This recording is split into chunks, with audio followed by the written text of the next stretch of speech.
एक सवाल आया है राहुल कुमार साहब का। वो पूछ रहे हैं कि प्रकाश इंडस्ट्रीज में क्या करें। 186 रुपए के दाम पे उन्होंने खरीदारी कर रखी है। आप कोई राय रखते हो क्या इसके ऊपर?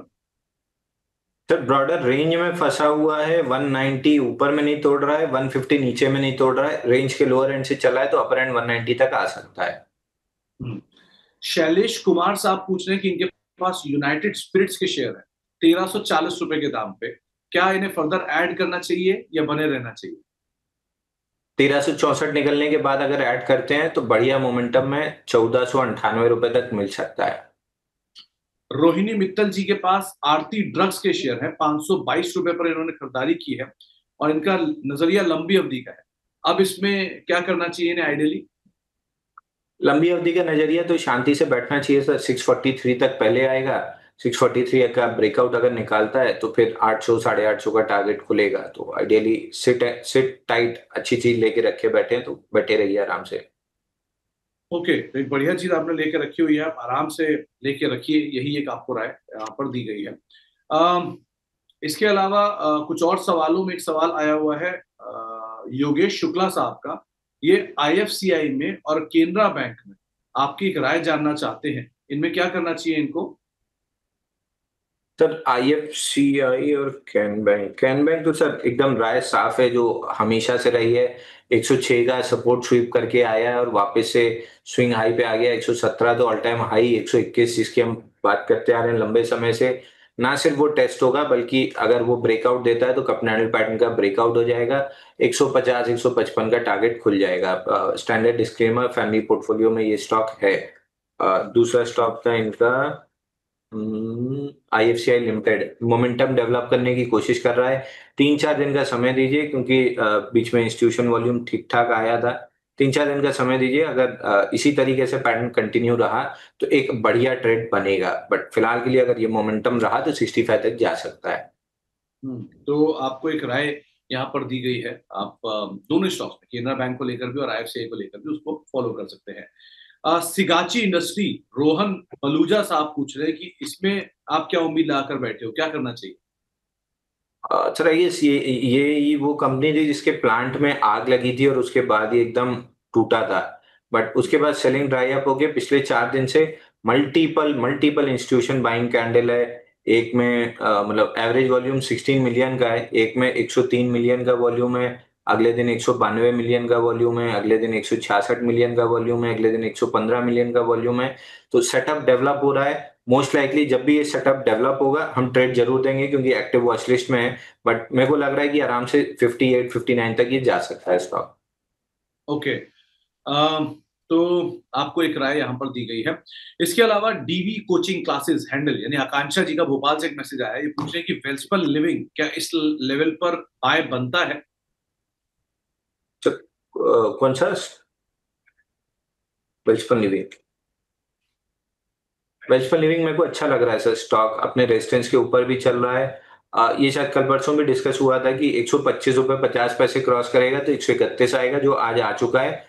अब 131 के ऊपर जैसे ही टिकेगा ये स्टॉक आपको आराम से 147 जाएगा। और ये फूफा जी के कहर में जो लटका हुआ था काउंटर, अब मेरे को लग रहा है कि ये सारी चीजें ड्राई अप हो चुकी हैं। सेलिंग दो इंस्टीट्यूशन कैंडल हैं, एक 2015% वॉल्यूम राइज की, एक 320% वॉल्यूम राइज की, इसमें 67 मिलियन और 18 मिलियन का वॉल्यूम था।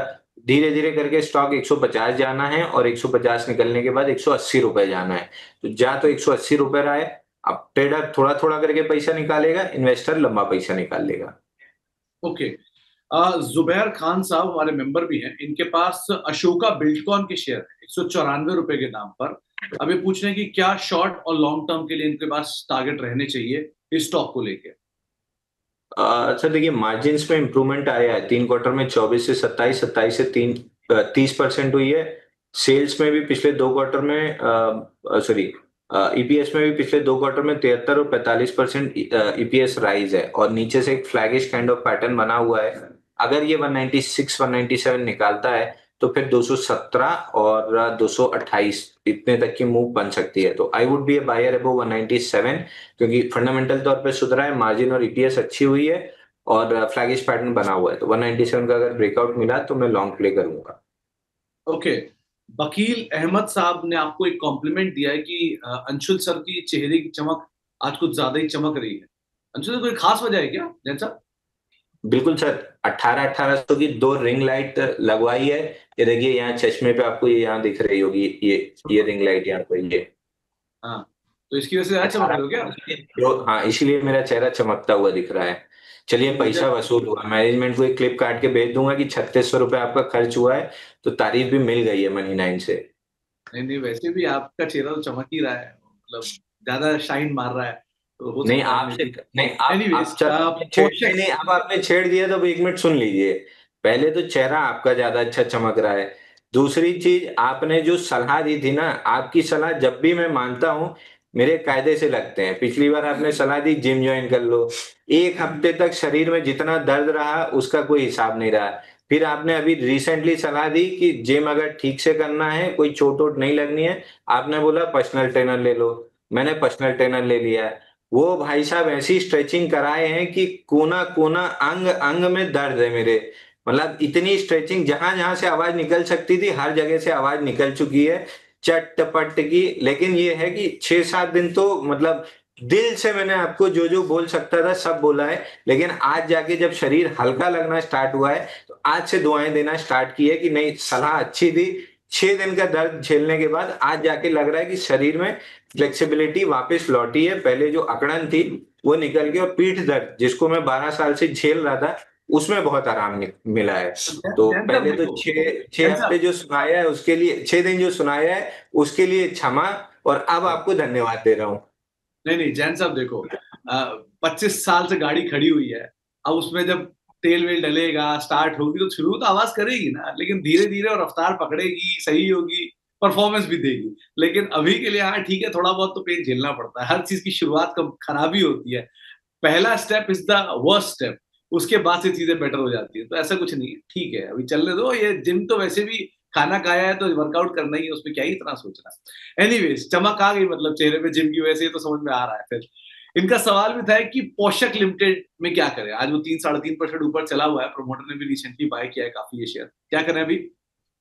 सर, इसमें एक ही दिक्कत है कि एवरेज वॉल्यूम 3700 का है, 50 डे एवरेज वॉल्यूम। उस चीज को अगर आप इग्नोर करके बाई कर सकते हैं, तो 6180 का ब्रेकआउट आया है, जिसका टारगेट गिरी से गिरी हालत में 7750 रुपए आएगा। अब प्रॉब्लम यही है कि 3700 का एवरेज वॉल्यूम है, आज 5000 शेयर ट्रेड हुआ है। इस चीज को अगर आप इग्नोर कर सकते हैं तो 7750 का मिनिमम टारगेट आपको मिलेगा। ओके, शैलेंद्र सिंह साहब पूछ रहे हैं कि पेट्रोनेट एलएनजी 273 रुपए के दाम पे खरीदारी की है, यहाँ क्या करना चाहिए? पेट्रोनेट में एक बाउंस बैक आपको मिल सकता है 300 रुपए तक, बट ओवरऑल मेरे को डाउन साइड ही लग रही है। तो एक बाउंस तो मिलेगा, लेकिन बहुत ज्यादा कोई तेजी की उम्मीद यहाँ मत लगाकर चलिएगा। इसके अलावा आरपीपी आरआरपी सेमीकंडक्टर पे कुलदीप साहब ने एक सवाल पूछा है। ये सेमीकंडक्टर का नाम देख के शायद इन्होंने इसमें खरीदारी की हुई है, क्या किया जाए? तो मेरे ख्याल से इसका अगर डायरेक्टर साहब या प्रोड्यूसर साहब चार्ट लगा के दिखा सकें, तो इसका ये डेटा मेरे पास एनएससी में 12 अगस्त 2024 से है। तब से केवल अपर सर्किट ही चल रहा है स्टॉक, किसी दिन खुला ही नहीं। बीच में एक आध दिन खुला था, शायद 10 जुलाई 2025 को एक बार खुला था, लेकिन ना उसके पहले ना उसके बाद अपर सर्किट में ही चला जा रहा है। पहला डेटा मेरे पास है 22 रुपए का, 24 जुलाई का 22 रुपए का, और आज का डेटा है 6000 रुपए। 22 रुपए से 6000 रुपए आ गया है, केवल केवल सर्किट मारते हुए। तो ना एंट्री मिलेगी, और एंट्री मिल गई, लोअर सर्किट मारने लगा तो एग्जिट मिलना मुश्किल है। चलते ही जा रहा है, चलते ही जा रहा है। 8000 करोड़ का मार्केट कैप हो गया। तो लेने को आप ले नहीं पाएंगे, और जब मिल जाएगा तो बिक नहीं पाएगा लोअर सर्किट में, तो छोड़ दीजिए इसको। अभी कोई जरा मैक्स चार्ट लगाइए इसका डायरेक्टर साहब, उससे सिचुएशन ज्यादा क्लियर होगी। ये देखिए, इस तरह से चलने वाले शेयर आमतौर पर फॉलो अप सेलिंग भी ऐसे ही दिखाते हैं, जरा ध्यान रखिएगा, यहाँ फंसने की गुंजाइश बहुत ज्यादा होती है। एक सवाल आया है प्रशांत बिश साहब का, ये मेंबर है हमारे, ये पूछ रहे हैं कि इनके पास 5 लाख रुपए हैं, तो ये 2.5 लाख रुपए यस बैंक में और 2.5 लाख रुपए नवकार कॉप में डालने की इच्छा रख रहे हैं, क्या सही कर रहे हैं? आधा सही कर रहे हैं सर, आधा गलत कर रहे हैं। यस बैंक में डालने की जगह आप डाल दीजिए उसको जेएसडब्ल्यू इंफ्रा में। बाकी आधा पैसा आप नवकार कॉर्प में डाल दीजिए। अगर आपको लगता है सेम ही कंपनी है दोनों, तो आप नवकार कॉर्प ले लीजिए या जेएसडब्ल्यू इंफ्रा ले लीजिए, तो एक हो गया। और ग्रुप चेंज करना है बाकी 2.5 लाख में, तो अदानी ग्रुप में डाल दीजिए।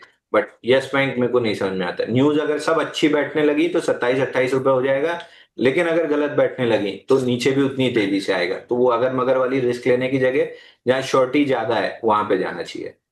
तो अगर अदानी में जाना है तो कौन सा शेयर? सर अदानी ग्रीन तो मेरे पर्सनल पोर्टफोलियो में है, जिसमें मेरे को 200% अपसाइड दिख रही है, तो उसका सजेशन मैं दे नहीं पाऊंगा। तो उसके अलावा बचा, चूंकि अदानी पावर ऑलरेडी ब्रेकआउट लेके अच्छा मूव दे चुका है, पुल बैक पे 600 के आसपास अदानी पावर मिल जाए तो वो ले लीजिए, 900 और 1200 रुपए जा रहा है। या फिर एटीजीएल ले लीजिए, यहाँ से वो भी 1200 रुपए जा रहा है। ओके, तो अदानी ग्रीन, अदानी टोटल, इन दोनों नाम को आप अदरवाइज देख सकते हैं, मतलब उसमें खरीदारी की राय नहीं, लेकिन हाँ, जैन साहब ने अपना व्यू आपके साथ शेयर कर दिया है। वाटेक वबाग शॉर्ट टर्म के लिए कैसा दिख रहा है? राजीव रस्तोगी साहब पूछ रहे सर साइडवेज स्ट्रक्चर है, रिजल्ट्स इंप्रूव हो रहे हैं, तो प्रोबेबली ब्रेकआउट आएगा एक आध क्वार्टर रिजल्ट के बाद। 1662 का ब्रेकआउट आता है तो ऑल टाइम हाई आराम से पार कर जाएगा, लगभग 2000 का टारगेट बनेगा। तो मेरे को जब भी खरीदना होगा मैं 1662 के ब्रेकआउट के बाद खरीदूंगा। आबिद साहब पूछ रहे हैं कि इन्होंने व्हील्स इंडिया के शेयर लिए थे 730 रुपए के दाम पे इन्होंने खरीदारी की थी, और ये खरीदारी थी शॉर्ट टर्म बेट के तौर पर। अब इनका सवाल ये है कि व्हील्स इंडिया में ये प्रॉफिट कहाँ लेकर निकल सकते हैं? 814 815 ऑलरेडी चल रहा है, 3% के आसपास आ चुका है। जरा इसका एक महीने का चार्ट है कि इसमें जो भी मूव आया है पिछले एक महीने के दौरान ही आता हुआ दिखाई पड़ा है। इनफैक्ट अभी पिछले 5 दिनों में ये तेजी आई है। क्या करना चाहिए जैन साहब? सर 840 पे थोड़ा सा माल हल्का करना चाहिए, और आधा आधा हल्का कर लेना चाहिए, आधा थोड़ा सा रुकना चाहिए, क्योंकि अगर 840 का ब्रेकआउट दिया तो फिर 1000 रुपए भी जाएगा। बट 840 पे एक बार आधा हल्का जरूर कर लीजिएगा, क्योंकि वही ब्रेकआउट पॉइंट है, और ब्रेकआउट पॉइंट पे तीन चीज होती है, या तो ब्रेकआउट फेल होके मुंह के बल गिर जाता है, या कंसोलिडेशन करने लगता है, या फिर ब्रेकआउट देते हुए ऊपर निकल जाता है। तो या कंसोलिडेशन करे या कंटिन्यूअस मूव दे दे, दोनों में पैसा बनेगा। वर्टिकली पलटा तो आप जब 840 पहुंच जाए तो एक स्टॉप लॉस 785 का ले लीजिएगा। अगर वर्टिकली पलटा तो 785 में आपको बाहर कर देगा, और नहीं तो कंसोलिडेशन करेगा, और रन अवे ब्रेकआउट दोनों केस में 1000 रुपए जा सकता है।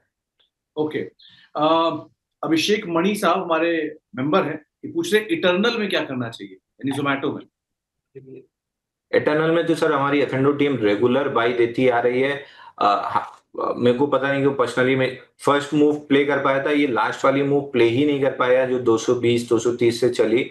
अभी भी लग रहा है कि 340 350 तक जा सकता है, तब थोड़ा सा एक्सटेंडेड हो जाएगा, और कुछ या तो प्रॉफिट बुकिंग, क्योंकि वीकली मूविंग एवरेज से दूर हो जाएगा, तो कुछ प्रॉफिट बुकिंग या साइडवेज स्ट्रक्चर डेवलप हो सकता है। बट अभी जो मोमेंटम है वो 340 350 तक खिंच जाएगा। तो एक रोहित निगम साहब का सवाल आया, मेंबर है हमारे, 825 रुपए के दाम पे इन्होंने बीकाजी फूड ले रखा है, अब इसमें क्या करना चाहिए?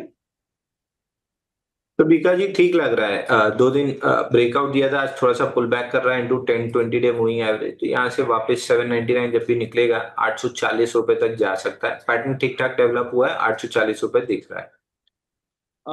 विनीत कौशिक साहब अनदर मेंबर, इनका सवाल है सिप्ला और गोदरेज कंज्यूमर में, इन दोनों में क्या करना चाहिए? तो अगर गोदरेज कंज्यूमर में फिलहाल तो नहीं, एक बॉक्स बन रहा है 1300 रुपए ऊपर और 1160 नीचे में, और बिल्कुल बीचों बीच में, या तो 1160 मिले तो एक बाइंग की अटेम्प्ट की जाए, या 1300 1310 का ब्रेकआउट मिले तो बाइंग की अटेम्प्ट की जाए। अगर है तो होल्ड कीजिए, अगर फ्रेश करने की सोच रहे हैं तो अवॉइड कीजिए। सिप्ला से ज्यादा अच्छा लुपिन एनी डे लग रहा है, क्योंकि वहां बड़े बेस का बड़ा ब्रेकआउट है। बट सिप्ला भी ठीक ही ठाक लग रहा है, ऊपर में 1600 निकला तो फिर आपको 1670 1700 तक का टारगेट मिल सकता है। बट एनी डे मेरे को फार्मा में लुपिन का चार्ट सबसे अच्छा लगता है। ओके, इसके अलावा एक बार ये ओला के ऊपर एक व्यू आप दीजिए, यहाँ के लेवल पे अब क्या करना चाहिए इसमें? तो यहाँ पे अब आई वुड, मैं मतलब यहाँ पे कुछ नहीं करना पसंद करूंगा। जो 48.9 से 66.66 तक का मूव था वो कंप्लीट हो गया। सेकंड अगर ट्रेड डेवलप हुआ तो इंटरेस्ट जरूर होगा, अभी फिलहाल तो कुछ भी डेवलप होते हुए नहीं दिख रहा है। ओके, इसके अलावा नीति रस्तोगी जी पूछ रहे हैं कि भारत सीट पे क्या करें, 2 दिन से लोअर सर्किट लग रहे हैं, कंपनी अच्छी है लेकिन लोअर सर्किट में है, क्या किया जाए? भारत सीड्स 151 रुपए वाला, ये अगेन सर आईपीओ बेस बनाया था 115 रुपए का, तोड़ते हुए 180 रुपए तक गया था करीब।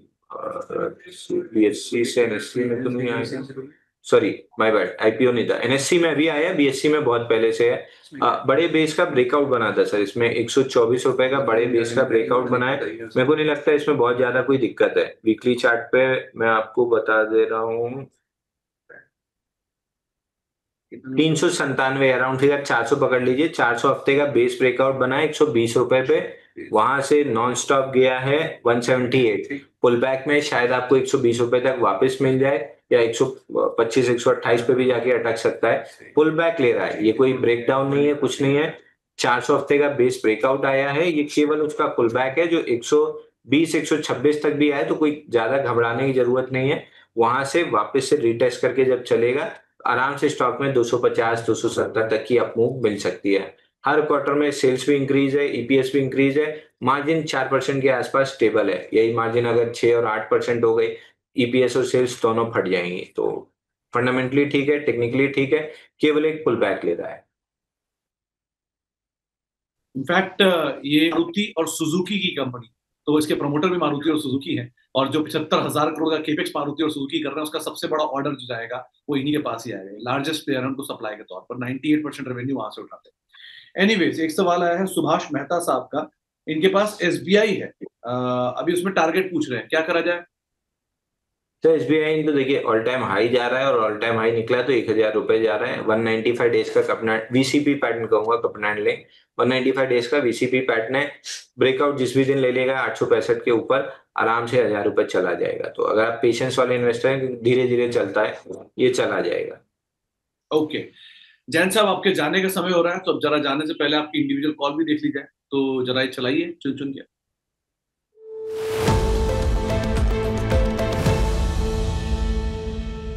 जैन साहब, क्या चुना आज आपने? अच्छा देखिए, बिल्कुल रेजिस्टेंस पे आ गया है निफ्टी, और 1,000 पॉइंट की रैली हो गई है, तो इस समय कुछ भी चुनना खतरे से खाली नहीं रहेगा। बट एग्जैक्ट इसी प्राइस पे बाई नहीं बोल रहा हूँ, लेकिन बैंक 20 पे ध्यान रखिए। बैंक 20 हर डिप पे आपको बाई करना है।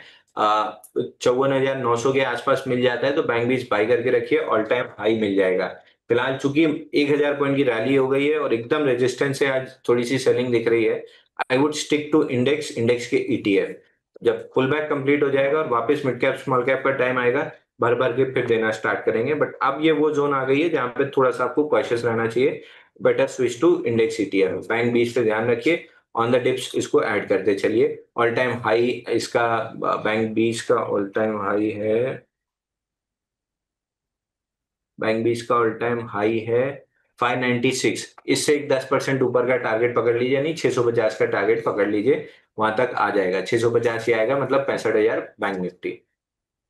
तो 65,000 बैंक निफ्टी आता हुआ दिखाई पड़ सकता है। आप उसके हिसाब से देखिए, ये बैंक 20 है, बैंक निफ्टी वहां आएगा तो उसके हिसाब से ही बैंक ईटीएफ के ऊपर, बैंकिंग ईटीएफ के ऊपर भी इम्पैक्ट आता हुआ दिखाई पड़ेगा। तो आज आप बैंक ईटीएफ पर नजर रखिए, इंडिविजुअल स्टॉक फिलहाल कोई नहीं देख रहे हैं। जाने से पहले कोई डिस्क्लेमर आप देना चाहोगे जैन साहब? तो टाटा टेक और अदानी ग्रीन, ये दो मेरे पर्सनल पोर्टफोलियो में। बाकी जितने भी स्टॉक्स हमने डिस्कस किए हैं, कहीं ना किसी क्लाइंट के पोर्टफोलियो में जरूर होंगे। Being a broking house, 70,000 clients हैं हमारे पास ट्रेडेड, तो किसी ना किसी के पास कुछ ना कुछ जरूर होगा। बट ऐसा कोई नहीं है कि उनको पहले और आपको बाद में दिया है। जो उनको दिया है वही प्राइस पे लगभग आपको भी दिया होगा। तो हो सकता है किसी ना किसी क्लाइंट के पोर्टफोलियो में हो, बट मेरे पर्सनल में अदानी ग्रीन, टाटा टेक, दो कंपनी है। तो अदानी ग्रीन और टाटा टेक यहाँ पर आप अदरवाइज नजर रखिए, मतलब उनके पर्सनल पोर्टफोलियो में, लेकिन बाकी आपने राय सुन ली। बहुत बहुत शुक्रिया जैन साहब, आपसे अब आगे मुलाकात करेंगे, फिलहाल के लिए इतना ही। और बहुत बहुत शुक्रिया हमारे साथ जुड़ने के लिए, कार्यक्रम का हिस्सा बनने के लिए।